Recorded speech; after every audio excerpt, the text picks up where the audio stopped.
Possible है sir क्या? तो आंसर सर तो 44 हमें है। ये अज्यूम करना है कि SO2 और CO2 इक्वल अमाउंट में। नहीं नहीं नहीं, अभी तो मेरा फिर आंसर ही नहीं समझा। मैं आंसर बता ही नहीं रहा हूं, मैं तो ये बता रहा हूं आंसर 44 से ज्यादा और 64 से कम होगा। मैंने एक हेवी एक लाइट को मिक्स किया तो उसका जो एवरेज आएगा वो तो उन दोनों के बीच में ही आएगा ना। मेरा वेट है यस सर। 85 केजी, पता नहीं अभी तो बहुत दिनों से मैंने देखा नहीं, 82 83 केजी होना चाहिए, 83 केजी। तेरा वेट है 53 केजी, हमें दोनों का एवरेज वेट निकालना है। तो क्या करेंगे, 83 53 को ऐड करके बाय 2 करेंगे, मतलब दोनों के बीच में कहीं आंसर आएगा, ये तो पक्की बात है, राइट। Yes sir. तो इन दोनों के बीच में कितने ऑप्शंस दे रखे हैं? एक ही दिया है सर, 54। बस आंसर, ठीक है। सर अगर कैलकुलेट करना तो कैसे करेंगे सर? नहीं कर सकते, मैं जब मुझे परसेंटेज नहीं पता तो मैं कैलकुलेट कैसे करूंगा फिर उसमें? Okay sir. सर जब अगर मुझे पास पास वाले सवाल ऑप्शन आ गए इसका तो 50 इसका 50 इसका 70 इसका 30 80 20 अलग अलग आंसर आएगा हर केस में। तो percentage is not given, I can not calculate their value.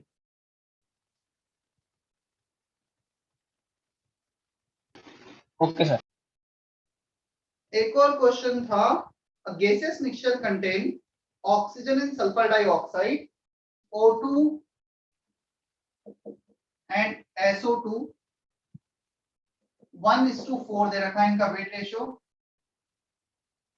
और पूछा गया नंबर ऑफ मॉलिक्यूल्स का ratio.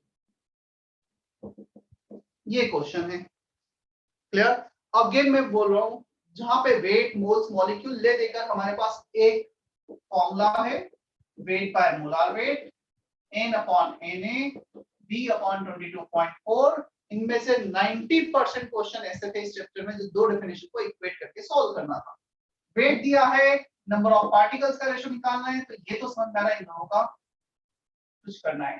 M equal to W upon molar weight, W of O2 molar weight of O2 into Na is to weight of SO2 molar weight of SO2 into Na equal to what?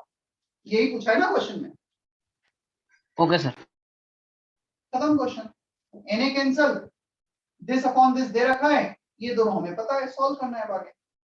Wait of O2 upon weight of SO2 1/4, ये 32 नीचे चला जाएगा, ये 64 ऊपर आ जाएगा, 2/4 1:2। Is it okay? Thank you sir. चलो, किसी का और कोई डाउट है?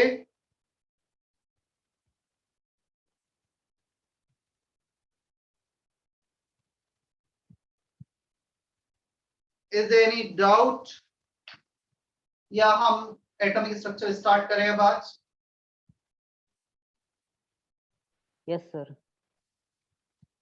ठीक है, Archita Archita Arpita, is there any doubt? No, sir. No sir. ठीक,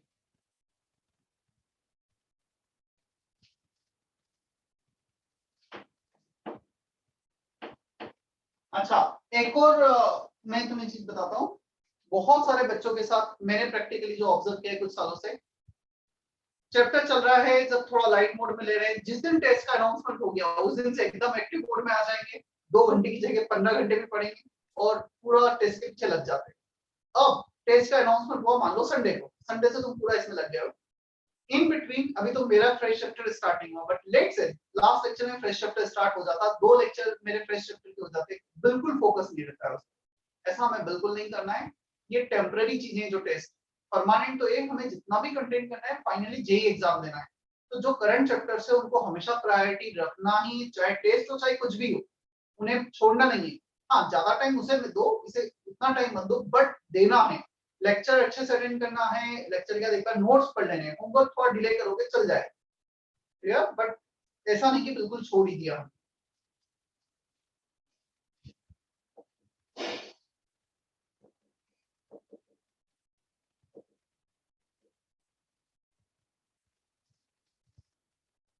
एटॉमिक स्ट्रक्चर,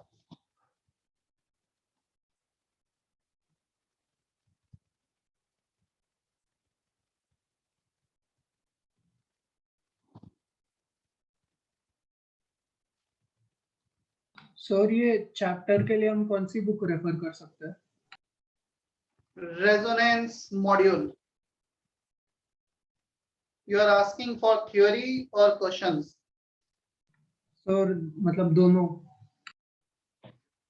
थ्योरी के लिए लेक्चर नोट्स बेस्ट है। लेक्चर नोट्स अच्छा कुछ भी नहीं होता है थ्योरी के लिए, वो इसलिए क्योंकि ये 11th 12th जब हम प्रिपरेशन कर रहे हैं चीजें इतनी इजी नहीं होती कि हम किसी भी बुक को पढ़ के हम अपने से अच्छे से समझ लें। तो जो हमने समझा है क्लास में, लेक्चर नोट्स में देखा है, उसको पढ़ के वापस से समझना बेस्ट सोर्स होता है। इसलिए बोला जाता है कि लेक्चर नोट्स अच्छे से बनाओ, 2 साल तक यूज करना है। सेकंड, क्वेश्चंस के लिए रेजोनेंस का मॉड्यूल, उससे अच्छा क्वेश्चंस का कलेक्शन कहीं नहीं मिलेगा तुम्हें। क्लियर? और एक और उसमें जो चीज एडेड है वो ये है, जब मैं होमवर्क दूंगा वहां से दूंगा, क्वेश्चन डिस्कस करूंगा वहां से करूंगा। अभी तुम्हें इंट्रोडक्शन टू केमिस्ट्री में क्वेश्चंस लिमिटेड थे, हालांकि वो भी कम नहीं थे, उतने भी अच्छे से कर होंगे, इनफ है पूरे 100% मार्क्स लाने के लिए। बट एटॉमिक स्ट्रक्चर से तुम्हें जस्ट मैं बताता हूँ 3 एक्सरसाइज। तो बेसिक एक्सरसाइजेज जो क्लास में होंगी 1 2 3।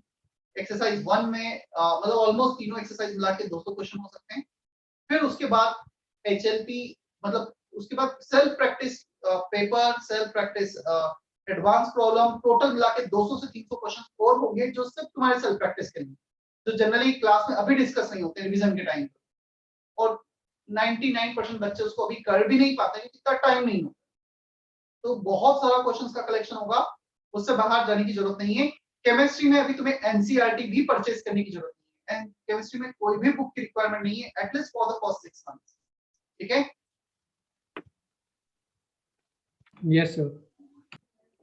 चलो, atomic structure. First, I'll brief you what we are going to do in atomic structure. In atomic structure, as the name clears, atom structure. We are going to study the structure of an atom. अब atom को, atom के structure में क्या study करना है exactly हमें? Atom में electrons होते हैं, प्रोटॉन्स होते हैं, न्यूट्रॉन्स होते हैं। First we need to discover all this particles. हमें इलेक्ट्रॉन, प्रोटॉन, न्यूट्रॉन इन सब की डिस्कवरी करनी है। डिस्कवरी करनी है मींस कैसे डिस्कवर्ड हुए, उनके कैरेक्टरिस्टिक्स क्या थे, वो सब कुछ देखना है हमें। Then we have different models, different suggestion by different scientists that how they are placed in a given structure. कैसे उन्हें प्लेस किया गया, कैसे इस एटम को स्ट्रक्चराइज किया गया, इलेक्ट्रॉन कहाँ पे प्रेजेंट होंगे, प्रोटॉन कहाँ पे प्रेजेंट होंगे, न्यूट्रॉन कहाँ पे प्रेजेंट होंगे। चलो, कौन बताएगा प्रोटॉन एंड न्यूट्रॉन्स कहाँ पे प्रेजेंट होते हैं? न्यूक्लियस। न्यूक्लियस। न्यूक्लियस। न्यूक्लियस का साइज क्या होता है? What is the size of nucleus? 1 picometer. 1 picometer. And what is that picometer? 10 raised to minus 12. 10 raised to minus 12. Minus 15 picometer. Sorry, picometer is minus 12 meter or femtometer is minus 15 meter, but the right answer is femtometer, not picometer. The size of nucleus is in the order of femtometer or Fermi, which is 10 to the power minus 15 meter. Picometer is minus 12, right? अब एक nucleus का size इतना होता है, ये सब कुछ हमें देखना है। एटम का साइज क्या होता है? अच्छा, इलेक्ट्रॉन्स कहाँ पे प्रेजेंट होते हैं? न्यूक्लियस में तो हमने बता दिया अराउंड Nucleus. एक बच्चा बोलो, हैंड रेस करो, कौन बोलेगा? हाँ, अथर्व बताओ। Sir, they revolve around the nucleus. They revolve around the nucleus. चलो मान लेते हैं they revolve around the nucleus. Cells में present होते हैं, cells में। Orbit. Orbit. In this orbits are helical है। क्या क्या शेप होता है? न्यूक्लियस ले लिया, कैसा शेप है ऑर्बिट का? Spherical. Spherical. Orbit is spherical, मतलब 3 डायमेंशन लूं या Sir, circle? eclipse. Sir, eclipse. Eclipse. ऐसा कुछ? No, sir. No, sir. No, sir. फिर प्लस की Yes, साइन sir. लीजिए सर, प्लस की तरह सर्कल कीजिए।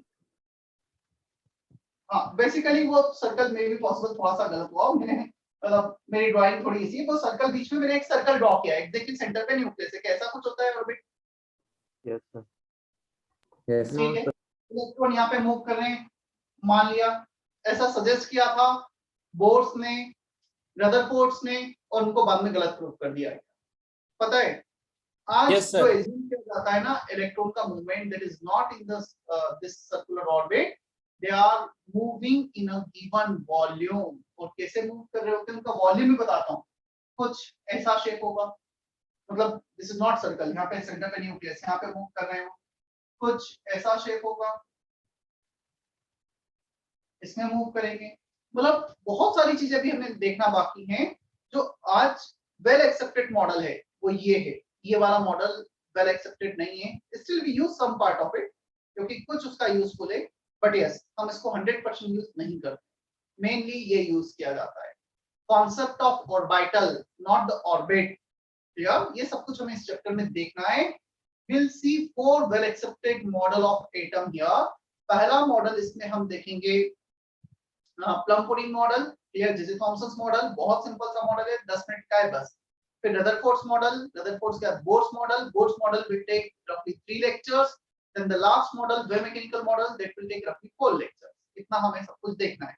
चैप्टर बड़ा है, ये आज स्टार्ट हो रहा है, at least it will go for 5 to 6 week, 1 month तो मिनिमम चलना ही है। क्लियर, बड़ा चैप्टर है, मतलब ऑलमोस्ट तुम ये मान के चलो केमिस्ट्री में हर चैप्टर 1-1 महीने चलेगा। मेरे पार्ट 2 केमिस्ट्री के ट्रैक है, मेरे पार्ट वाला जो है। सर ऐसे कितने चैप्टर हो रही है? मेरे पार्ट पे 14-15 चैप्टर्स हैं, 14-15 मंथ्स, 11 + 12। ओके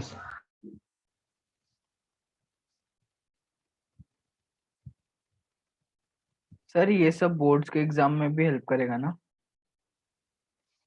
वो मतलब 12th board, yes sir, CBSE boards. 12th board में जो 12th का पार्ट है वो रहेगा, मतलब ये 11th का पार्ट है, तो मैं ये नहीं बोल सकता कि 11th वाला पार्ट उसमें आएगा। बट हाँ, तुम्हारा यदि क्वेश्चन ये है कि सर जो हम कंटेंट कवर कर रहे हैं क्या वो बोर्ड का भी कंटेंट कवर हो रहा है? Yes, we are going to cover everything. यदि मैं यहाँ पढ़ा रहा हूँ तुम कॉन्सेप्चुअली समझ रहे हो, मैं लिख के दे सकता हूँ। पीसीएम में तुम्हारे 95 मार्क्स से कम नहीं आएंगे, तुम किसी भी बोर्ड में रहो, तो तुम यहाँ पे जितना पढ़ाया जा रहा है, लेक्चर नोट्स बना रहे हो और समझ रहे हो। ये मेरा लास्ट ईयर्स का एक्सपीरियंस है जो बच्चों के मार्क्स था, ठीक है। तो 90-95 मार्क्स स्कोर करना बहुत इजी होता है। सिर्फ बोर्ड प्रैक्टिस जो रहती है रिटन सब्जेक्टिव क्वेश्चंस की, वो लास्ट में तुम 2 महीने भी कर लोगे ना, प्री बोर्ड्स वगैरह के टाइम पर इनफ है। कॉन्सेप्ट पे फोकस करो, तुम्हारा कोई सा भी एग्जाम हो, बोर्ड का हो, मेंस का हो, सीईटी का हो, एडवांस का हो, सब क्लियर हो। सर चैप्टर का पूरा नाम atomic structure and nuclear chemistry है, तो वो डालना है पूरा? अरे यार, जो अच्छा लगता है डाल दे, कोई फर्क नहीं पड़ता। कहाँ पे देख लिया तूने वो नाम? सर वो मॉडल दिए है ना? सर मॉड्यूल पे लिख। मॉडल पे लिखा है। ठीक।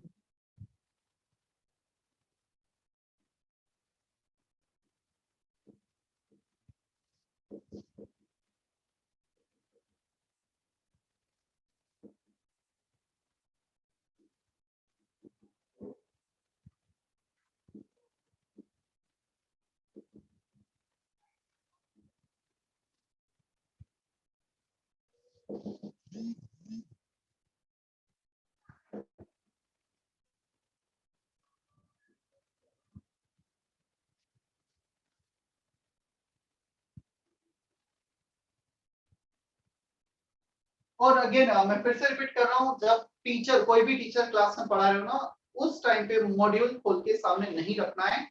ये कभी भी एडवाइजेबल नहीं होता है कि तुम्हारे पास ये मॉड्यूल है, क्लास में जब लेक्चर चल रहा है तुम्हें मॉड्यूल, मतलब घर पे बैठ के जब लेक्चर चल रहा है तुम्हें मॉड्यूल का थ्योरी वो पार्ट खोल के रखा है या किसी भी बुक का, वो इसलिए फर्स्ट ऑफ ऑल इसमें जो थ्योरी है that is not that much enough कि तुम्हें सब कुछ समझ में आए, पहली चीज। और यहाँ पे जो टीचर पढ़ा रहे हैं वो जरूरी नहीं कि उसी ऑर्डर को फॉलो करे, टीचर अपने अकॉर्डिंग, एक्सप्लेनेशन के अकॉर्डिंग चीजें आगे पीछे कर भी सकता है, तो वो कंफ्यूजन क्रिएट होगा और कुछ नहीं। अगर तुम उसका थ्योरी सामने खोल के बैठोगे, वहां तुम कुछ देखोगे, हमें कुछ देखोगे, और आधी चीजें कहाँ क्या दिमाग में डालना है पता ही नहीं चलेगा।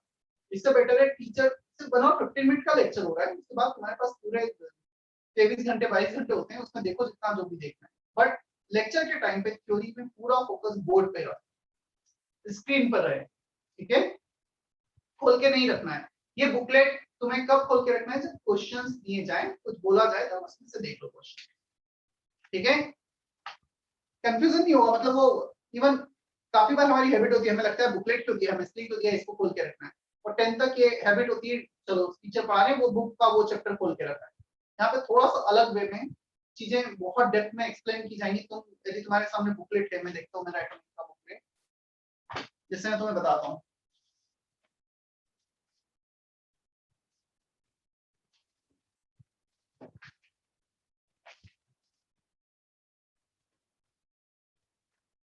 इसमें मैं फर्स्ट पेज खोलूंगा, यहाँ पर कैथोड रेस, एक डायग्राम दे रखा है कैथोड रेस का। तुम देखना मैं बोर्ड पे 5 डायग्राम बनाऊंगा, 4 डायग्राम बनाऊंगा अलग अलग एक्सप्लेनेशन के लिए। तो यहाँ पर जस्ट ब्रीफ में थ्योरी दे रखी कि हाँ ये कंटेंट है, बाकी ऐसा नहीं कि बहुत डिटेल में यहाँ पर। तो जितना हम करा रहे हैं हम बहुत ज्यादा डिटेल्स में जाएंगे इसके कंपैरिजन में। So don't need to worry about this। जो भी है इसको बंद करके ही रखना है। लेक्चर के बाद तुम्हें लगता है लेक्चर नोट्स पढ़ो सबसे पहले, उसके बाद ही पढ़ना है तो पढ़ लो। वो भी मैं तो कभी नहीं बोलता हूँ कि इसमें से थ्योरी करना है, ये सिर्फ क्वेश्चंस के लिए केमिस्ट्री।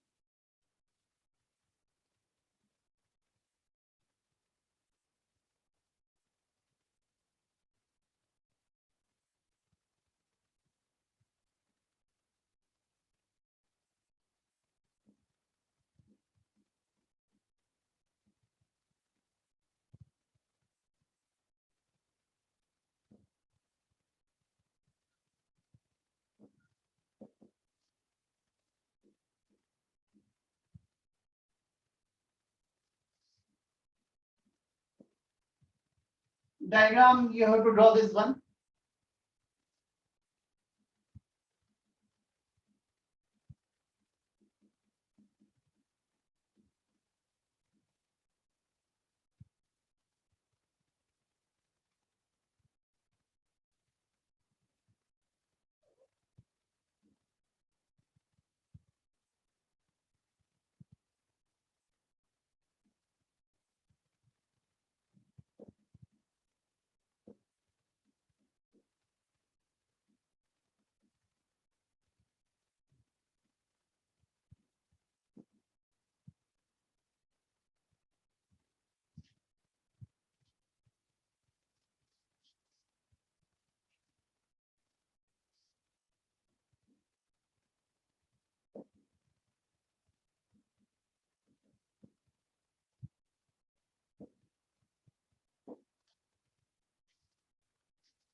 अथर्व तुम्हारा कुछ मैसेज था, क्वेश्चन सॉल्व नहीं होते, वही जो मैं इसको एड्रेस कर रहा था, साहिल को कर रहा था, वही तुम्हारा कुछ था क्या? नहीं सर, आधे होते और आधे नहीं होते, ऐसा कह रहा था। सिर्फ केमिस्ट्री में है सभी में? नहीं सर, ये आईटीसी में। कोई प्रॉब्लम नहीं, मतलब जितने हो रहे ठीक है, जितना प्रैक्टिस किया है ठीक है, उसके बाद हम वापस से सारी चीजें कवर करेंगे, ठीक है। आज से जो नया चैप्टर स्टार्ट हुआ है यहाँ से 100% फोकस रखना है, एक फ्रेश स्टार्ट है। क्वेश्चन ही समझ नहीं पाते कभी कभी। क्वेश्चन ही नहीं समझ में आते तो Yes, sir। क्वेश्चन देखो, मतलब मैं तुम्हें ये तो नहीं बोलूंगा कि बैठ के वो वापस से वीडियो लेक्चर्स देखो, क्योंकि मैं वो सारी चीजें वापस से कवर कराऊंगा। जिसको समझ में आया बहुत अच्छी बात है, क्लियर। जिसको ऐसा लगता है ना कि कुछ भी बहुत ज्यादा अच्छे से समझ में नहीं आया, छोड़ दो उस चैप्टर को, भूल जाओ आज के लिए, ठीक है। आज के बाद उसको भूल जाओ, कल टेस्ट दे दो, एडवाइजेबल तो टेस्ट दे दो। तुम यदि कोई बच्चों ने लेट भी ज्वाइन किया, नहीं भी देते तो उतना कुछ हार्ड एंड फास्ट नहीं है। अब ऐसा है कि जैसे तुमने जो भी वहां पे जितना हुआ है, मोल थोड़ा सा ट्रिकी हेडिंग है, एटम मोल मॉलिक्यूल कंफ्यूजिंग सा है, ये मैं सारी चीजें वापस से मोल कॉन्सेप्ट में कवर कराऊंगा, तो फिर तुम वहां पे अटेंड कर लेना, मतलब वहां पे सबको अटेंड करने की, बट वहां पे अच्छे से फोकस कर लेना। और तब तक ऑलरेडी 1 से 1.5 महीना और हो चुका होगा, तो चीजें ज्यादा अच्छे से फिर ट्यूनिंग हो जाएगी कि क्या करना चाहिए क्या नहीं करना चाहिए। आईटीसी में रहता है, मतलब मैं ऐसा नहीं कि सिर्फ इस साल हमेशा ही मुझे पता है, तो बच्चों का रहता है कि वो सर एकदम से नहीं सुनना है, क्योंकि फर्स्ट चैप्टर में ही इतना कैलकुलेशन आ गया है। जैसा अब हम ये चैप्टर देखेंगे तो इतना कैलकुलेशन, इसमें कैलकुलेशन आएगा ऑलमोस्ट 2-3 लेक्चर के बाद, 3 लेक्चर तो कोई कैलकुलेशन ही नहीं। ठीक है, यस सर। Yes, sir. तो वो सब मतलब मैं उसका रिवीजन लेक्चर वगैरह भी ले सकता हूँ, बट मुझे लग नहीं रहा उसका यूज है। उसको मैं ऑलरेडी मूल कॉन्सेप्ट में कराऊंगा, तो तुम्हें बिल्कुल टेंशन लेने की जरूरत नहीं है इंट्रोडक्शन टू केमिस्ट्री का। हाँ, एटॉमिक स्ट्रक्चर से जरूर तुम्हें नहीं समझ में आए कोई भी चीज तो मुझे टाइमली बताते रहना। अर्पिता का मैसेज है, when will get our modules are available at the center, but the hard copy of module will be distributed only after permission, only after this opening of lockdown. That may happen in maybe 1 week or maybe till the on 1st of June. Sir Clear, Arpita? Sir Yes. Sir what you have written after discovery of electron cathode rays? Discovery of electron cathode rays experiment. Electron को discover किया गया था using cathode rays experiment. This is cathode rays setup. Glass tube which is also called discharge tube. यहाँ पे electron discharge होंगे cathode से, इसलिए इसे डिस्चार्ज ट्यूब भी कहा जाता है। Even this experiment is also called discharge tube experiment. This is cathode made up of any metal connected with negative terminal of battery, anode made up of metal connected with positive terminal of battery, vacuum pump which creates very low pressure of gas। here ये लिखा है gas at very low pressure। क्या आप सारे terminology clear हैं? Yes sir. Yes, sir. sir. Yes, sir. Experiment perform किया गया था almost 200 years back, 221 13 years back. ठीक है, और नहीं 1808 में तो मॉडल आया था, 1840s में किया गया, 1840s। तो ऑलमोस्ट 150-160 इयर्स पहले एक्सपेरिमेंट परफॉर्म किया गया था। पता है उसके पहले हमें ये तो पता था there are something called electric current, but the electric current is there due to flow of electron, ये नहीं पता था। इलेक्ट्रिक करंट कुछ होता है ये हमें 16, 17, 18 सेंचुरी से पहले भी पता था। ऐसा नहीं कि बहुत लार्ज स्केल पे इलेक्ट्रिक करंट का यूज किया था, बट यस इसका कहीं ना कहीं छोटे मोटे यूज करने आते थे, यूज किए जाते थे, इसका एप्लीकेशन था। बट इलेक्ट्रिक करंट के पीछे रीजन क्या है ये हमें नहीं पता था। तो इतना अच्छा इलेक्ट्रिक करंट के बारे में एक और इन्फॉर्मेशन पता थी, जब तक मेटल्स को कनेक्ट ना किया जाए इलेक्ट्रिक करंट नहीं फ्लो होता है। Electric current can flow only metals, metallic wires, metals में ही फ्लो होता है, नॉन मेटल्स में फ्लो नहीं होता है। यदि मैं प्लास्टिक में इलेक्ट्रिक करंट को फ्लो कराने की कोशिश करूंगा वो कभी फ्लो नहीं होगा। क्लियर? तो कुछ इंफॉर्मेशन थी हमारे पास इलेक्ट्रिक करंट को लेकर। ये एक इंस्ट्रूमेंट है which can detect electric current in the circuit. अब ये डिस्चार्ज ट्यूब एक्सपेरिमेंट जब परफॉर्म किया जा रहा था, पहले ऑर्डिनरी कंडीशन थी, 1 एटमॉस्फेरिक प्रेशर, रफली 10, 20, 30 वोल्ट्स। क्लियर? उतना यहाँ पे पोटेंशियल डिफरेंस रखा गया। फिर धीरे धीरे इस कंडीशन को थोड़ा सा चेंज किया गया, कंडीशन को एक्सट्रीम किया गया। When you take this potential difference up to 10,000 volt, यहाँ पे पोटेंशियल डिफरेंस को जब हम बहुत ज्यादा कर देंगे 10,000 वोल्ट, हमारे घर में जो इलेक्ट्रिसिटी सप्लाई होती है वो होती है 240 वोल्ट्स पर। क्लियर? 10,000 बहुत ज्यादा पोटेंशियल डिफरेंस है। क्वेश्चन आता है सर ये उस टाइम पे इतना पोटेंशियल डिफरेंस कैसे जनरेट किया गया? वेंडी ग्राफ जनरेटर के थ्रू। वेंडी ग्राफ जनरेटर जिसका साइज शायद जिस रूम में हम बैठे हैं सिर्फ 5 रूम के बराबर एक जनरेटर होता था, उससे क्रिएट किया गया था उस टाइम। या तो यहाँ पे बहुत हाई पोटेंशियल लगाया, प्रेशर गैस का बहुत कम किया गया। So when you get such kind of extreme condition of very very low pressure, very very high potential difference, in such kind of scenario we get certain deflection in this ammeter और galvanometer। ये जो भी instrument था जो electric current को detect करता है, इसमें कुछ डिफ्लेक्शन हुआ। यदि इसमें डिफ्लेक्शन हुआ तो definitely something is there, some electric current is there। तो थोड़ा सा शॉकिंग था, यहाँ से लेके यहाँ तक कोई कनेक्टिंग मेटेलिक वायर ही नहीं है। और सर ये भी हमें पता था इलेक्ट्रिक करंट हमेशा क्लोज सर्किट में जाता है, तो कैसे इलेक्ट्रिक करंट डिटेक्ट कर लिया इसने? सो अगेन ऐसा नहीं था चलो एक दिन हमने सोचा हम ये कंडीशन पे जाते हैं और ये कर देते। It took almost 4 to 5 years for the scientists to get such kind of scenario. अपना कुछ और ही एक्सपेरिमेंट परफॉर्म कर रहे हैं। जब वो इतनी एक्सट्रीम कंडीशन पे पहुंचे तो उन्होंने देखा यहाँ पे इलेक्ट्रिक करंट आया है, और उस इलेक्ट्रिक करंट आया तो फिर सबसे पहले थॉट क्या जाएगा? देखो एक चीज है, कुछ ऐसा तो है नहीं कि जादू हो रहा है। यहाँ पर कुछ मेटल है, यहाँ पे मेटल है, और बीच में वैक्यूम, ऑलमोस्ट वैक्यूम क्रिएट कर रखा है, और सडनली जब हमने इतना एक्सट्रीम कंडीशन किया तो इनके बीच में जो कुछ भी कनेक्शन नहीं था वहां पे भी इलेक्ट्रिक करंट फ्लो होने लगा। तो यहाँ पर जब इलेक्ट्रिक करंट फ्लो हो रहा, कुछ ऑब्जर्वेशन लिए गए। सबसे पहले अच्छा दिख नहीं रहा था, जो भी if something is flowing that is not visible, हमें आई से माइक्रोस्कोप के हेल्प से तो नहीं दिख रहा था। अब हमने कुछ एक्सपेरिमेंट और इसी सेटअप में कुछ और चेंजेस किए, कुछ वेरिएशन किए। हमने इस एनोड में कुछ होल्स कर दिए। When we make certain holes in the anode and we keep certain phosphorescence material ZNS plate behind this anode. Now the question is, what is this phosphorescence material? What is this ZNS plate? ये जो ZNS plate है, phosphorescence material है, it has property to glow when heated by some rays, heated by some particles. यदि इस पे कुछ race, कुछ particle heat करेंगे तो वो ग्लो करना स्टार्ट कर देती है। हमें वो पार्टिकल्स तो नहीं दिख रहे हैं बट वो ग्लोइंग थिंग दिखने लगती है, ठीक है? तो यहाँ पर जब ऐसा किया गया, डेफिनेटली क्यों किया गया होगा? If something is going towards anode, हमने होल कर दी तो उस होल को क्रॉस करके शायद इस पे आ जाए, हमें कुछ ऑब्जर्वेशन मिले, और ऐसा हुआ। Just behind the hole we are getting certain green spots, हमें कुछ ग्रीन स्पॉट्स मिले, ठीक है? मतलब वहां पे हमें स्पॉट्स मिले, that means something is flowing towards the anode, ये कंफर्म किया गया। एकदम लॉजिकल अप्रोच है।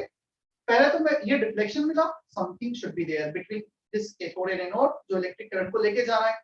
इसमें होल्स किए, पीछे एक प्लेट रखा, उस प्लेट का फास्फोरेसेंस या फ्लोरोसेंस मटेरियल होता है, वो उसकी प्रॉपर्टी होती है it will glow when heated by some particle, so we are getting green spots over here behind the cathode, behind the anode on ZNS plate, ठीक है? अब क्वेश्चन आता है, ये तो कंफर्म हुआ something is flowing towards the anode, ये जो फ्लो हो रहा है एनोड पर ये कहां से आ रहा है इसको देखते हैं हम। तो हमने एक ओपेक ऑब्जेक्ट को पोजीशन 1 पे रखा, पोजीशन 2 पे रखा, पोजीशन 3 पे रखा, पोजीशन 4 पे रखा। when you take some opaque solid object, opaque means this wall is opaque, इस मार्कर को मैं वॉल की तरफ थ्रो करूंगा, वॉल को क्रॉस नहीं करेगा, जो ओपेक सॉलिड है उससे कोई क्रॉस नहीं कर सकता। तो जब यहाँ पे ओपेक ऑब्जेक्ट रखा गया, ये देखा गया इतने पोर्शन में हमें व्हाइट ग्रीन स्पॉट्स नहीं मिल रहे थे ZNS प्लेट पर। सेकंड पोजीशन पे रखा तब भी नहीं मिल रहे, थर्ड पोजीशन पे रखा तब भी नहीं मिल रहे।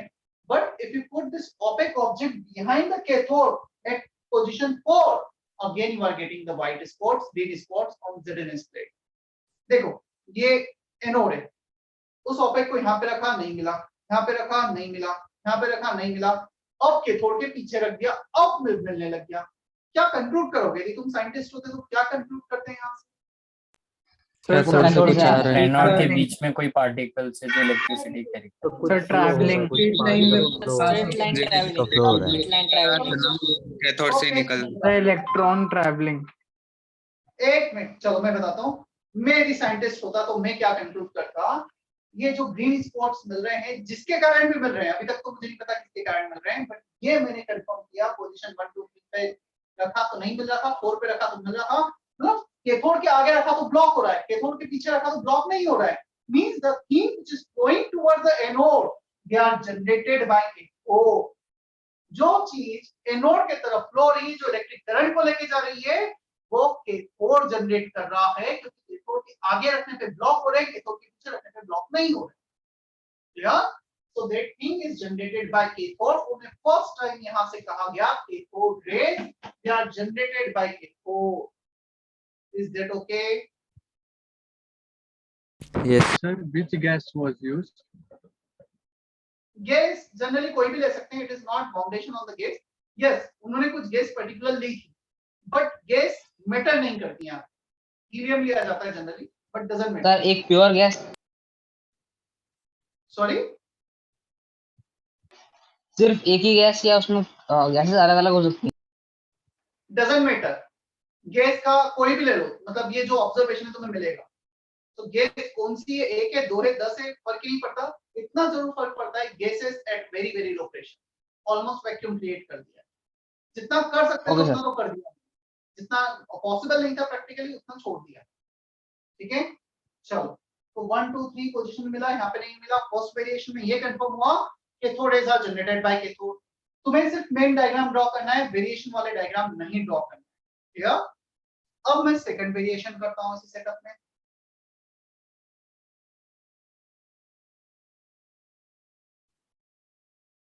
सर ये डायग्राम भी ड्रॉ करे क्या? मेन फर्स्ट वाला डायग्राम ड्रॉ किया होगा ना तुमने, एक स्टार्टिंग वाला, यस हाँ सर। सर। बस उतना ही करना है, उसके बाद नहीं करना। सर जो फर्स्ट कंक्लूजन आया वो लिखना है। First main diagram that you need to draw, the variation you don't need to draw. हाँ पूछो, अभी और कुछ डाउट है क्या? नहीं सर, वो कैथोड रेज मतलब कैथोड से ओरिजिनेट होते वो लिखना है क्या? नहीं, कुछ नहीं लिखना है, सिर्फ सुनना है। जब लिखना होगा तब मैं बताऊंगा। अब आते हैं हम सेकंड वेरिएशन पे। ये तो हमें पता चला cathode rays are generated by cathode. अब हम ये देखते हैं, रेज हैं, हमने बोल तो दिया रेज हैं, क्या एक्चुअली वो रेज हैं? Rays they do not have mass, वो कभी फोर्स नहीं लगा सकते हैं। फोर्स कौन लगा सकता है? जिसका मास हो। क्लियर? हमने एक मैकेनिकल फैन,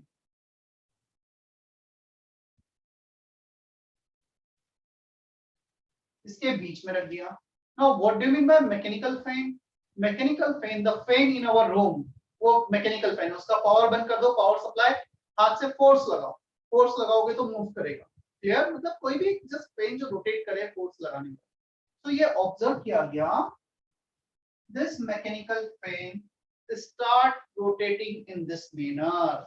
यदि ये रोटेट होना स्टार्ट हो रहा है मतलब उस पर कुछ फोर्स लग रहा है, और फोर्स कौन लगा सकता है? जिसका मास हो। रेडिएशन कभी फोर्स नहीं लगा सकती। yeah? So force can be applied by certain particles, certain matter, सिर्फ matter force लगा सकते हैं। तो ये जो कैथोड रेज ना, they are not radiations। Second observation से ये कंक्लूड किया गया, cathode rays are not radiations, they are particles। और उन पार्टिकल्स को नेम दिया गया इलेक्ट्रॉन्स। क्लियर? और ये ऐसा नहीं था एक दिन में सब कुछ जाके कर दिया गया, it took almost 5 to 10 years की इस कंक्लूजन पे पहुंचा गया है अभी तक, 1840 से 1850 के बीच में। क्या यहाँ तक क्लियर है? ये भी तुम्हें ड्रॉ नहीं करना है, कुछ कॉपी नहीं करना है ना इसमें, यस सर। तो सुनना था। अब आते हैं थर्ड वेरिएशन पर।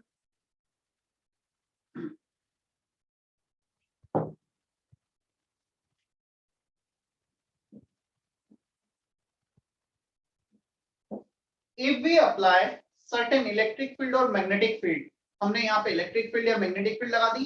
लेट्स से इलेक्ट्रिक फील्ड लगाई, पॉजिटिव टर्मिनल, नेगेटिव टर्मिनल। तो ये ऑब्जर्व किया गया, ये जो कैथोड रेज थे, जो इलेक्ट्रॉन्स थे, they are diverted towards a positive terminal. वो पॉजिटिव टर्मिनल की तरफ डाइवर्ट हो रहे हैं। उनका जो बिहेवियर था वो ऐसा था जैसा किसी नेगेटिव चार्ज पार्टिकल का होता है। तो यहाँ से ये कंक्लूड किया गया, electrons are negatively charged particles. Their cathode rays are electrons and they are negatively charged particles. Is that okay? Yes sir. Yes sir.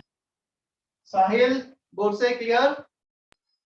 Sir Can you repeat this? Sir जो ओरिजिनल एनोड था वो भी तो positive था ना sir, तो divert क्यों हुए? ये पार्टिकल जा रहे हैं यहाँ से नेगेटिव में, यहाँ पे पॉजिटिव, यहाँ पे पॉजिटिव लगा दे, क्या लगता है? इसको नहीं देखेंगे, सीधे जाएंगे वो अपना, मतलब दोनों पॉजिटिव। थोड़े इधर थोड़े में उधर। जाएंगे। ये इसको इस डायरेक्शन में लेके आ रहा है, ये इसको इस डायरेक्शन में लेके जाने, वो दोनों बीच में चले गए, ना इधर गए ना इधर गए, दोनों के बीच में चले गए। क्लियर?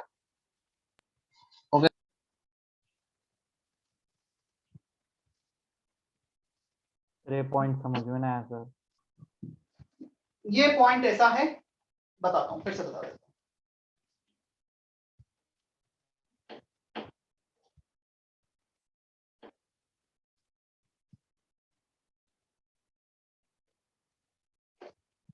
कैथोड रेस में कैथोड, ये एनोड है।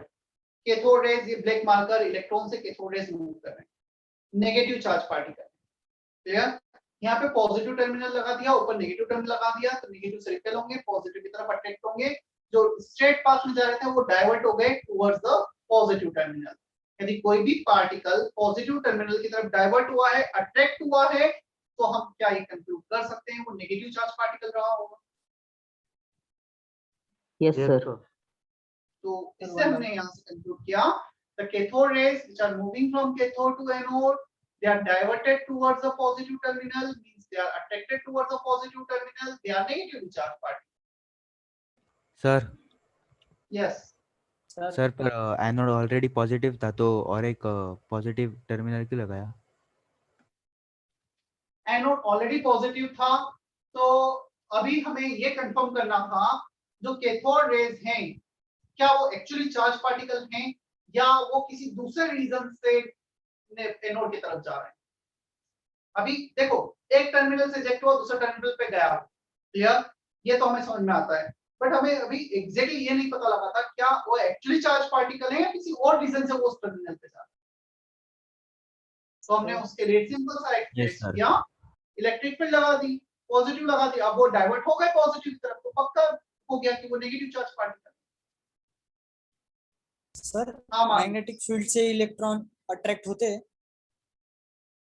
हाँ मैग्नेटिक फील्ड में इलेक्ट्रॉन का डेविएशन होता है, मैग्नेटिक फील्ड में भी हर चार्ज पार्टिकल जो मूवमेंट में है उसका डेविएशन होता है। तो क्वेश्चन आता है सर मैग्नेटिक फील्ड में किस डायरेक्शन में डेविएशन होता है, वो सारा तुम 12th में फिजिक्स में पढ़ोगे, क्योंकि उसमें थंब रूल वगैरह लगता है, वो सबसे determine Fleming's left hand thumb rule. पिछले साल था ना, right left. I don't want to go in that thing, तो वो तुम 12th में देखोगे। इतना मैं बोल सकता हूँ, cathode raise, just a minute ना,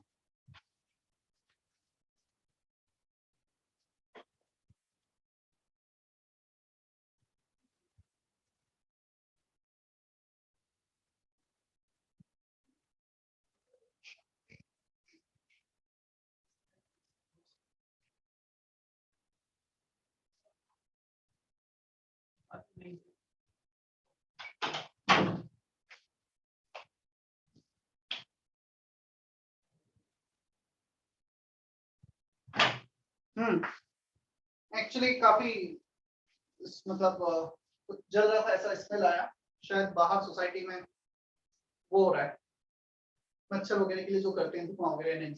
okay, discovery of subatomic particles में हमने इलेक्ट्रॉन की कुछ प्रॉपर्टीज देखी, कुछ कैरेक्टरिस्टिक्स देखे, या उनका डाइवर्जन देखा। अब कुछ और भी चीजें हैं जो उससे रिलेटेड है।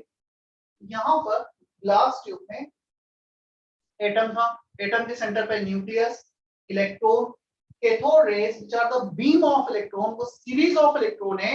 इट मे बी पॉसिबल वो कैथोड रेज जब इस इलेक्ट्रॉन से जाकर स्ट्राइक हो जाए, वैसे तो बहुत कम गैसेस एटम है, बट यदि वो बहुत कम गैसेस एटम में भी किसी से जाके स्ट्राइक हो जाए और इस इलेक्ट्रॉन को इतना एनर्जी सप्लाई कर दे कि इलेक्ट्रॉन इस सिस्टम से बाहर आ जाए। ये एटम, इसमें इलेक्ट्रॉन, इस पे कुछ स्ट्राइक हुआ, इस पे कुछ फोर्स लगाया, क्लियर?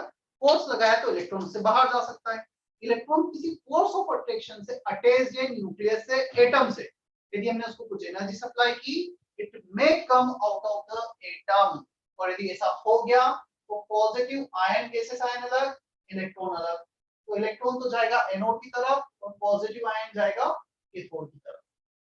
क्लियर? इस फिनोमिना को, इस प्रोसेस को आयोनाइजेशन बोलते हैं। आयंस बनाने की process is called ionisation. So when cathode rays strike to gaseous atom present in the glass tube, they can ionize the atom. Is that okay? Yes, sir. Yes sir. Can you repeat? ये gases atom है, ये electron है, clear? Cathode raise move कर रहे हैं, cathode rays इससे strike हुए, यदि इससे स्ट्राइक हुए तो इलेक्ट्रॉन इससे इजेक्ट होकर बाहर आया, ये पॉजिटिव आयन, ये negative ion. Such phenomena is called ionization. Ionization means ions बनना।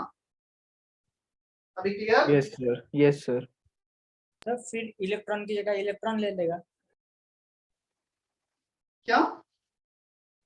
कैथोड रेस में इलेक्ट्रॉन है, तो अगर इलेक्ट्रॉन इलेक्ट्रॉन को हिट करेंगे तो वो उसकी जगह ले लेगा और दूसरा इलेक्ट्रॉन बाहर चला नहीं, जाएगा। कोई किसी की जगह नहीं लेगा, दोनों बाहर हो जाएंगे। मतलब तुम इसको ऐसे इमेजिन करो, ये यहाँ पर है, तुम इसको एक, ये इलेक्ट्रॉन है, इसको एक दूसरे इलेक्ट्रॉन से स्ट्राइक करो तो वो इलेक्ट्रॉन इसकी जगह ले लेगा, ऐसा नहीं, दोनों ही, ये इसको स्ट्राइक हुआ, कुछ एनर्जी सप्लाई की, ये भी बाहर आ गया, अब इसके पास एक इलेक्ट्रॉन कम हो गया। क्लियर? Yes sir. चलो कुछ प्रॉपर्टीज सर। लिख लेते हैं हम कैथोड रेस की। सर। राइट? यस।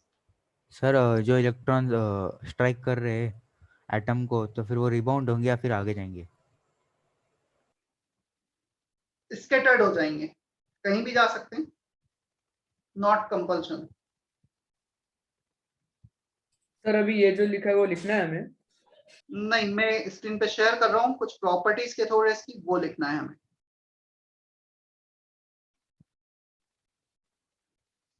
सर अभी इस मॉड्यूल की सॉफ्ट कॉपी मिल जाएगी क्या? हाँ, मैं जैसे आईटीसी का मैंने सॉफ्ट कॉपी भेजा था, मैं इस मॉड्यूल का भी सॉफ्ट कॉपी ग्रुप पे भेज दूंगा। अदरवाइज रेजो सर पे तो है ही। अच्छा, आज 8 o'clock पर, 8 या 8:15, कितना टाइम दिया है सर ने ग्रुप पर, उस पर रेजो सर को 8:50 to कैसे यूज 8:40। करना है, क्या उसमें कहाँ पे कैसा स्टडी मटेरियल है, वो एक्सप्लेन किया जाएगा। क्लियर? तो जिसे पता है, नॉट कंपलसरी फॉर देम, जिसे नहीं पता है वो सेशन ज्वाइन कर सकता है। सर किसकी लिंक पे? सर वो ऑनलाइन रेजो के लिए भी है ना? हाँ, सभी के लिए हो। सर वो किसके लिंक पे है? यानी आपके लिंक पे ज्वाइन करना है मनीष सर के? जो लिंक शेयर होगी, हमेशा जो भी लेक्चर होता है, कुछ भी सेशन होता है, उसकी लिंक उसी टाइम पे शेयर की जाती है। तो जो लिंक शेयर की जाएगी उस पर ज्वाइन कर लेना। Excuse me sir. बोलो। सर जब मतलब कोई सर, ये इलेक्ट्रॉन लिख- एटम को,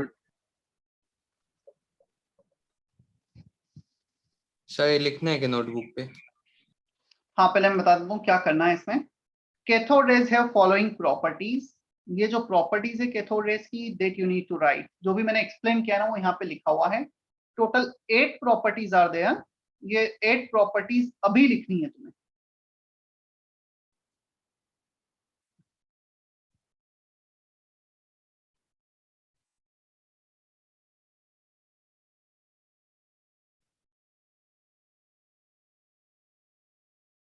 मैं वेट कर रहा हूँ, कॉपी करो जल्दी से 8 प्रॉपर्टीज, और किसी का क्वेश्चन है तो पूछ लो।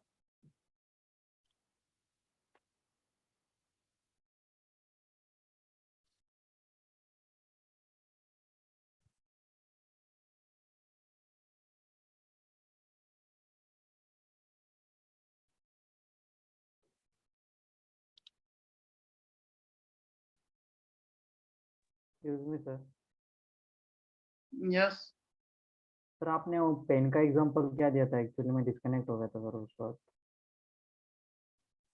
और मैं कौन है, ये नाम बताओ अपना। सर मैं शिवानंद। पेन का एग्जांपल ये दिया था। पेन एक एटम है,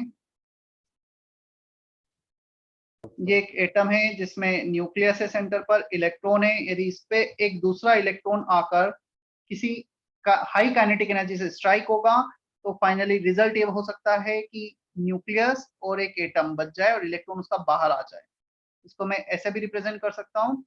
हीलियम एटम पर एक इलेक्ट्रॉन आके जब स्ट्राइक होगा, उसका इलेक्ट्रॉन हीलियम एटम से बाहर आ सकता है, वो पॉजिटिव आयन में कन्वर्ट हो गया, इलेक्ट्रॉन बाहर आ गया। और मतलब इस इलेक्ट्रॉन फिनोमेना पुश को कर बोला दे। जाता है आयोनाइजेशन। आयंस बनने के प्रोसेस को कहा जाता है आयोनाइजेशन। हीलियम एटम न्यूट्रल से अब वो पॉजिटिव आयन में कन्वर्ट हो गया है। और ये पॉइंट लिखा हुआ है कहाँ, बताता हूँ मैं।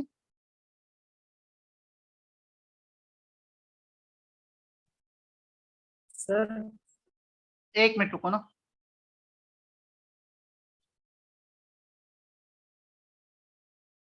नहीं लिखा है शायद इसमें, ठीक है, वो एनोड रेज में हो जाएगा कवर। बोलो क्या बोल रहे हो।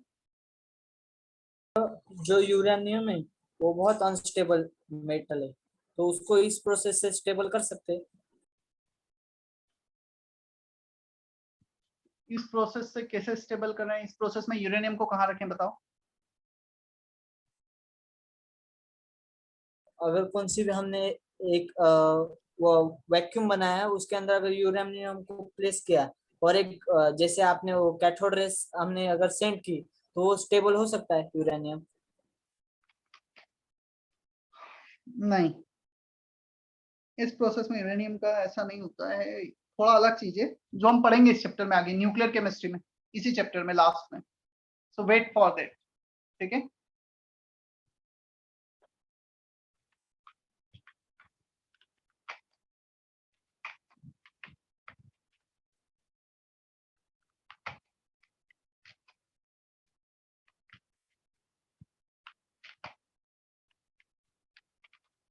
है कि मास can neither be created nor be destroyed.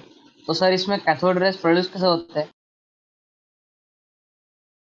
Cathode rays are electron, ये जो कैथोड है इसने अपना इलेक्ट्रॉन छोड़ दिया, मास क्रिएट और डिस्ट्रॉय थोड़ी हुआ है, इसने इलेक्ट्रॉन अपना छोड़ा है, इसका इलेक्ट्रॉन कम हो गया, वो इलेक्ट्रॉन यहाँ चला गया, वो कैथोड के एनोड के पास गया और सर्कल में कंप्लीट होकर वापस उसके पास आया।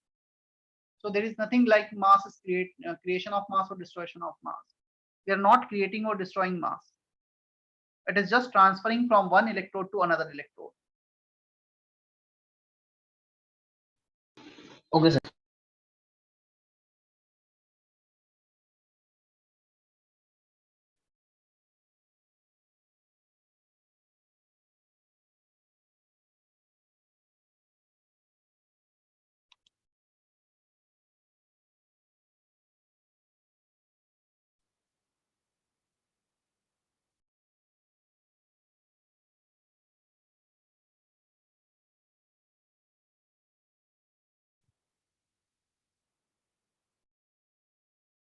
Om Devre, Om Nikam, clear है? Yes sir. सर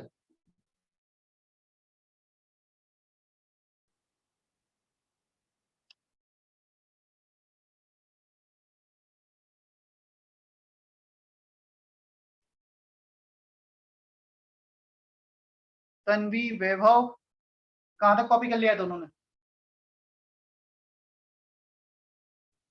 हो गया सर। पूरे 8 पॉइंट्स कॉपी हो गए? 2 मिनट। नहीं सर, नहीं हुए। हाँ हाँ, इतना जल्दी तो नहीं हुआ होगा।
अगेन मैं रिपीट कर रहा हूँ, किसी को कहीं भी मतलब कुछ ऐसा लगता है, कुछ प्रॉब्लम है, जैसे साहिल ने मुझे आज मैसेज किया था सर वो नहीं बन रहे न्यूमेरिकल, मतलब कहीं भी तुम्हें लगता है कुछ इशू है, किसी भी सब्जेक्ट में कुछ प्रॉब्लम आ रही है, क्योंकि ऑनलाइन मोड है, जब तक तुम थोड़ा कम्युनिकेट नहीं करोगे टीचर्स को पता नहीं चलेगा, तुम डायरेक्ट टीचर्स को मैसेज करो।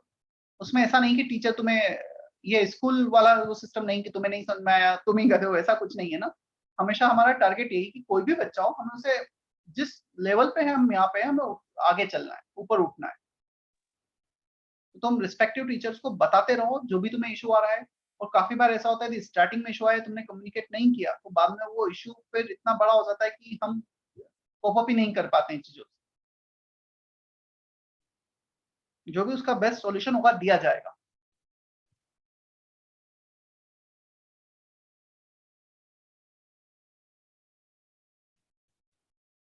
Clear?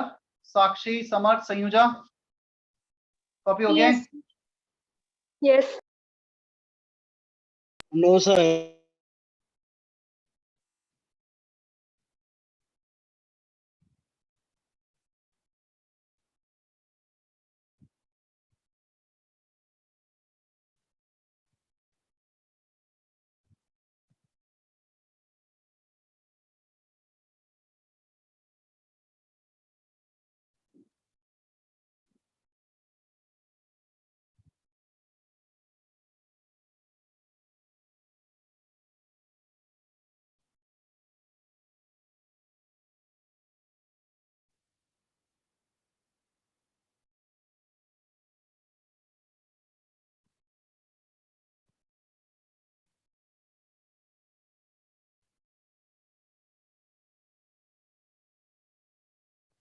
Okay, first 4 point I have already explain in detail, मुझे फर्स्ट 4 पॉइंट एक्सप्लेन करने की जरूरत नहीं है। Fifth point, cathode rays penetrate through the thin coils of aluminium and metals. Penetrate means यदि हमने कुछ उनके रास्ते में एल्यूमिनियम या कोई भी मेटल फॉइल रखा, उसकी थिकनेस काफी कम है तो उसे क्रॉस कर जाएंगी, पेनिट्रेट कर जाएंगी। और यदि उसकी थिकनेस ज्यादा है, क्लियर, हमने कुछ थिक फॉइल ले ली, then they can not cross through them. तो जो ओबेस है, मतलब कोई भी पार्टिकल थीन है तो क्रॉस कर जाएगा, और हेवी थिकनेस ज्यादा है तो क्रॉस नहीं कर पाएगा। 7 पॉइंट, ये पूरा हम एक एक्सपेरिमेंट है, उसे हमें देखना है डिटेल में, चार्ज बाय मास रेशो। अभी के लिए वैल्यू याद रखना है हमें, क्लियर? हाँ, 7 पॉइंट में एक और काफी यूजफुल पॉइंट है। पहले मैं 8 पे आ जाता हूँ। Cathode rays are invisible, they are not, we can not see them by our eyes, जो ऑलरेडी बताया था। 7 पॉइंट अच्छे से पढ़ लो, मैं स्क्रीन शेयरिंग ऑप्शन हटा के एक्सप्लेन करता हूँ। सर 6th वाला। They affect photographic plate. Photographic plate मतलब वही ZNS प्लेट होता है। दे can affect it means basically they can create certain image, वो भी मैं बताता हूँ। हो गया है कॉपी सभी का?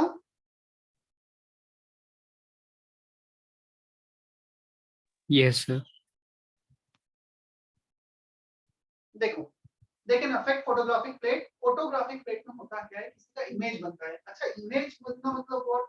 बेसिकली शेडो बनना किसी का। मतलब मैं यहाँ पे खड़ा हूँ, मेरा ये व्हाइट लाइट आ रही है, कुछ शेडो बन रहा है, ये मेरा इमेज हो गया। तो जब हम कुछ, ये फोटोग्राफिक प्लेट है, मुझे इसका इमेज लेना है, इसको मैंने आगे रखा और कैथोड रेज को पास किया, तो जहां पर ये है उतना पार्ट पे वो छोड़कर बचे हुए पार्ट पे वो स्ट्राइक हो जाएगा, तो इमेज बन जाएगा। तो क्या वो ZNS प्लेट जो फोटोग्राफिक प्लेट था, फॉस्फोरेसेंस मटेरियल था, उस पे ग्रीन स्पॉट्स क्रिएट कर रहा था, ऐसा कुछ था? Yes sir. बस वही 6 पॉइंट है, राइट? अब आते हैं 7 पॉइंट पे। 7 पॉइंट में काफी यूजफुल टर्म एक ये दे रखा है, whatever the gases present in the glass tube, whatever the material of metal of that cathode and anode, the properties of cathode rays does not change, the charge by mass ratio of cathode rays does not change। तुम cathode को magnesium की जगह aluminium, aluminium की जगह barium, caesium, कुछ भी ले लो, doesn't matter. Gases कुछ भी ले लो, कोई मैटर नहीं करता। तुम कुछ भी चेंज कर दो, जो कैथोड रेज था उसका charge by mass ratio same आ रहा था। इसका मीनिंग क्या होगा? Cathode rays, which are the electron, they are basic constituent particles of any element। ये एक एलिमेंट है सोडियम, इसका कैथोड, इसका इलेक्ट्रॉन निकालो, ये है कार्बन, इसका इलेक्ट्रॉन निकालो, ये है मैग्नीशियम, इसका इलेक्ट्रॉन निकालो। तीनों के इलेक्ट्रॉन को बाहर आने के बाद all 3 electrons will be identical, you cannot differentiate them। तो इलेक्ट्रॉन गोल्ड का हो, सिल्वर का हो, हाइड्रोजन का हो, सबके इलेक्ट्रॉन आइडेंटिकल हो। Is that okay? मास में डिफरेंस होगा ना? नहीं होगा। मास में कैसे डिफरेंस होगा? क्या एक इलेक्ट्रॉन जो हाइड्रोजन से आया, एक इलेक्ट्रॉन जो गोल्ड से आया, उसका मास अलग अलग हो जाएगा इलेक्ट्रॉन का? सर सेम रहेगा। समझ में आया? sir is the same case applicable to protons and neutrons? Yes, the same thing will be applicable to protons and neutrons also। अभी इलेक्ट्रॉन की डिस्कवरी हुई तो इलेक्ट्रॉन के बारे में हम नहीं कंफ्यूज करते। इलेक्ट्रॉन किसी का भी हो, प्रोटॉन किसका भी हो, न्यूट्रॉन किसका भी हो, they are the fundamental constituent particles. They do not, their property will not change with respect to material, with respect to element. किसी भी एलिमेंट से ले लो, सब सेम हो, ठीक है। चले हम आगे। सर ये पॉइंट फिर से एक्सप्लेन करो ना।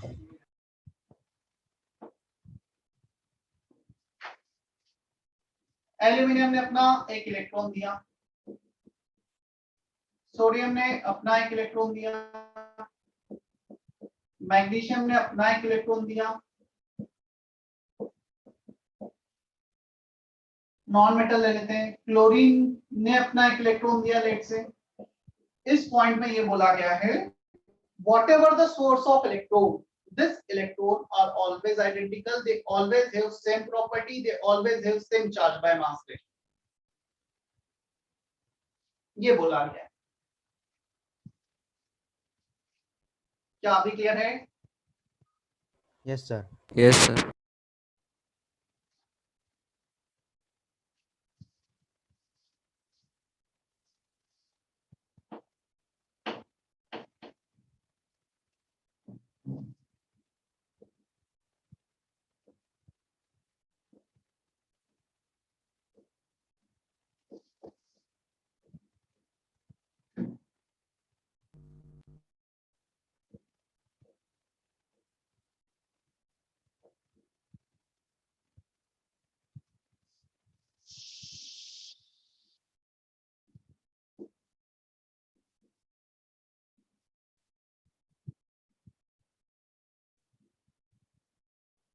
डिस्कवरी ऑफ प्रोटॉन, प्रोटॉन की discovery similar setup cathode ray setup से ही की गई, जस्ट ऑब्जर्वेशन में थोड़ा सा वेरिएशन आ गया था, नेगेटिव पॉजिटिव।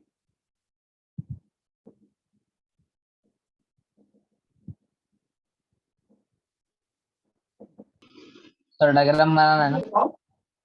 यहाँ पर जो गैसेस थे, जो गैसेस एटम थे, वो गैसेस एटम जब पॉजिटिव आयन में कन्वर्ट हुए, लेट्स से हीलियम था, हीलियम अब पॉजिटिव आयन में कन्वर्ट हो गया। क्या लगता है पॉजिटिव आयन किस डायरेक्शन में मूव करेगा? क्या बोल सकते हैं? पॉजिटिव आयन कैथोड की तरफ जाएगा। Cathode.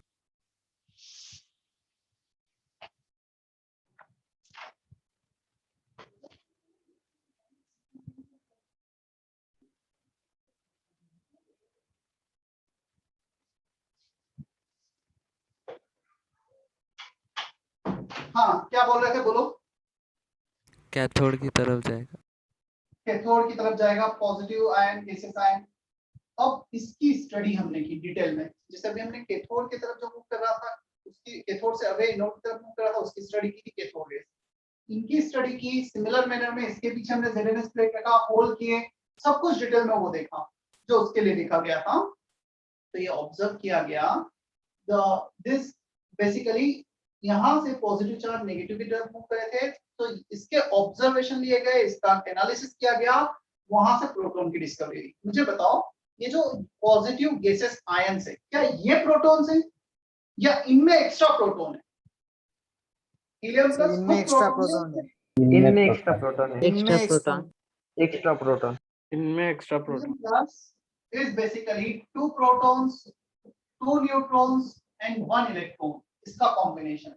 So this is not protons, but yes they have extra positive charge। उस extra positive charge का analysis करके ये पता लगाया गया we have some fundamental basic positive charge which is called protons, और उस चार्ज का मैग्नीट्यूड उतना ही था जितना कि इलेक्ट्रॉन का था, सिर्फ नेगेटिव पॉजिटिव साइन का डिफरेंस था। क्लियर? तो इसी सेटअप में ऑब्जर्वेशन को अलग तरीके से लिया गया और उसे एनोड रेज एक्सपेरिमेंट कहा गया। Clear? Cathode rays are generated from cathode, क्या ये बोल सकते हैं anode rays are generated from anode, या anode rays generated between cathode and anode? They are basically positive gases ion. समझ पा रहे हो? कैथोड रेज तो कैथोड ने जनरेट की, क्या ये गैसेस आयन एनोड ने जनरेट किए क्या? No sir. No sir. Anode rays are not, anode rays are not generated by anode. फिर इन्हें एनोड रेज क्यों बोला? कैथोड रेज तो कैथोड ने जनरेट की थी, इसलिए कैथोड रेज बोला था। जस्ट उसके ही क्योंकि वो कैथोड रेज से एनोड से cathode rays are moving away from cathode, this will move away from anode, इसलिए इन्हें एनोड रेस कह दिया गया। बट ये डिफरेंस पता होना चाहिए, cathode rays are generated by cathode while anode rays are not generated by anode. Anode rays are unique positive gases ions. Cathode rays are fundamental particles, but anode rays are not fundamental particles. They are not protons.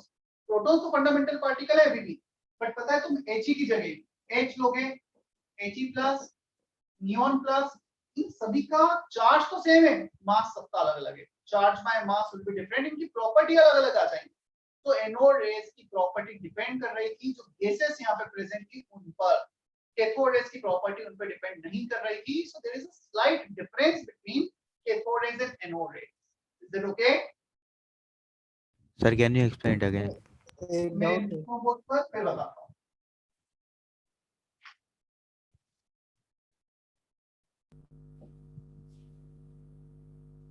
Anode rays are positive gases, ये लिखना है तुम्हें, ठीक है?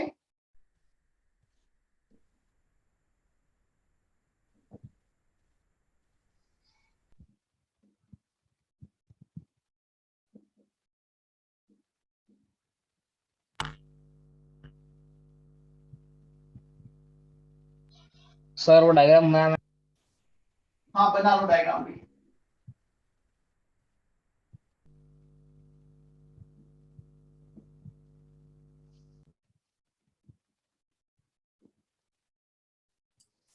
Sir इस experiment में gas matter करता है ना?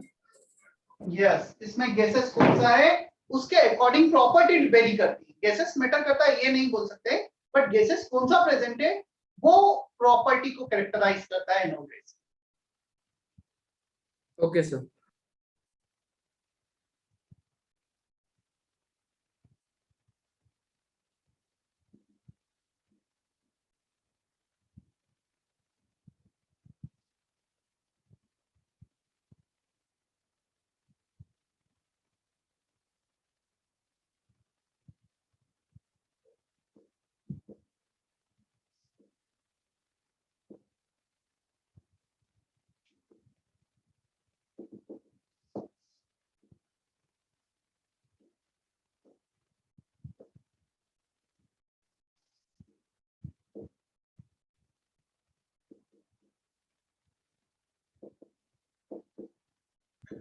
सर वो गैसियस है क्या सर पहले पॉइंट में?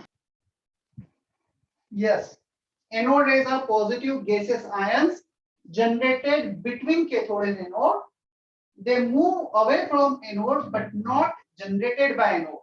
Not generated by anode.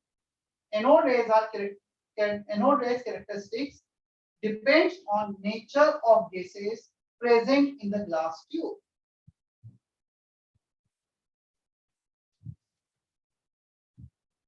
इतने पॉइंट्स एनोड रेस के हमें ध्यान रखने। सर एक डाउट है। यस सर जो एम मीटर का कॉन्सेप्ट है वो इस एक्सपेरिमेंट के बाद में आया, तो उसके पहले उन्हें एम मीटर का कैसे पता चला? मैंने ये बोला था we have some instrument here जो करंट को डिटेक्ट कर सके। That you can say galvanometer, ammeter, whatever, मतलब वो अभी पता चला। मैंने आज यदि तुम ये एक्सपेरिमेंट परफॉर्म करते हो लैबोरेटरी में तो एमीटर है, गैल्वेनोमीटर है, but it is an instrument which can detect the electric current. ठीक है? Yes sir.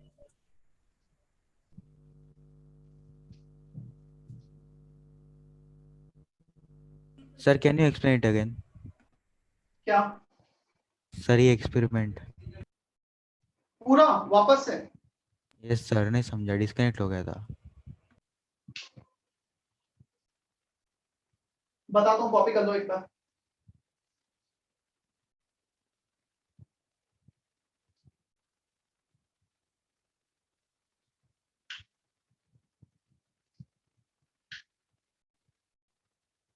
नेटवर्क में अगेन फिर से बोलूं, मतलब नेटवर्क यदि घर पे थोड़ा अच्छा नहीं है तो पेरेंट्स से बोलकर ब्रॉडबैंड कनेक्शन ले लो। 500, 600, 700 रुपीज कॉस्ट एक्स्ट्रा आएगी, बट वो बहुत जरूरी है इस टाइम। उसके बिना नहीं तो थोड़ा मुश्किल होगा। सर वो आखिरी पॉइंट में नेचर है क्या? Anode rays characteristics depends on nature of gases present in the glass tube.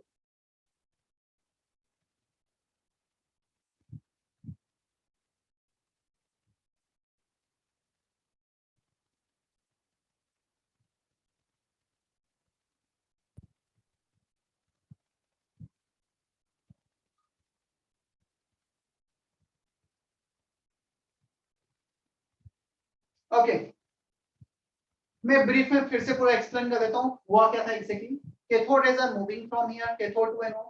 During movement they can collide with the gases atom here, और गैसेस एटम से जब वो कोलाइड होंगी गैसेस एटम को पॉजिटिव आयंस में convert करेंगे. ये positive ions negative terminal की तरफ मूव करेंगे.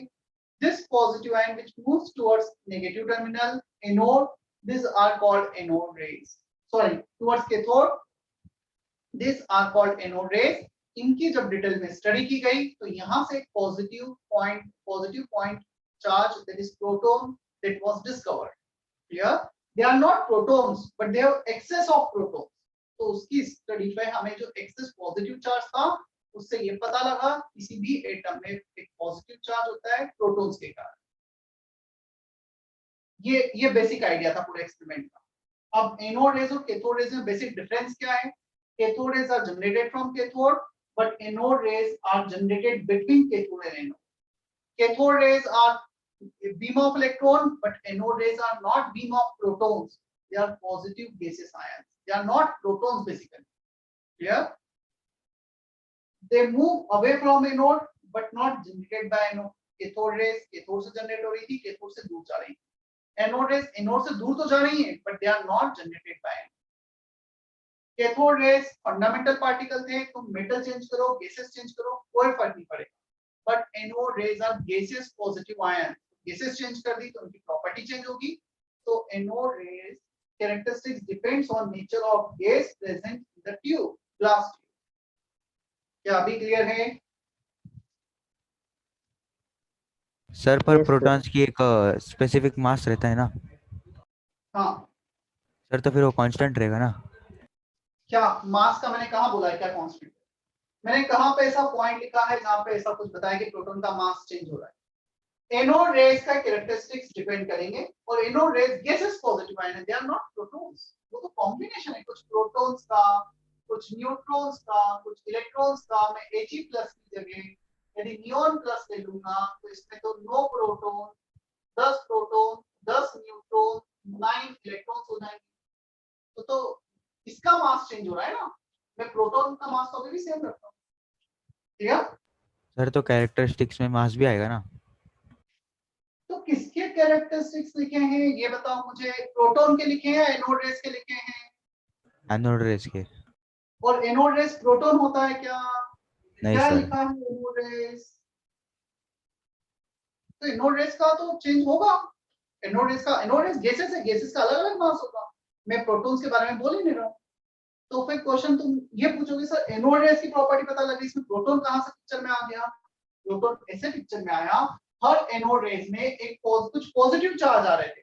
उस एक्स्ट्रा पॉजिटिव चार्ज की जब स्टडी की गई तो प्रोटॉन की डिस्कवरी. क्लियर? वो पॉजिटिव चार्ज क्यों है, किसके कारण है, उसकी जब स्टडी की गई तो फिर proton discover.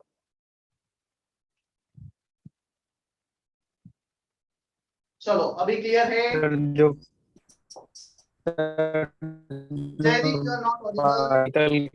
Particle Jaideep, you are not audible. You can type in chat box.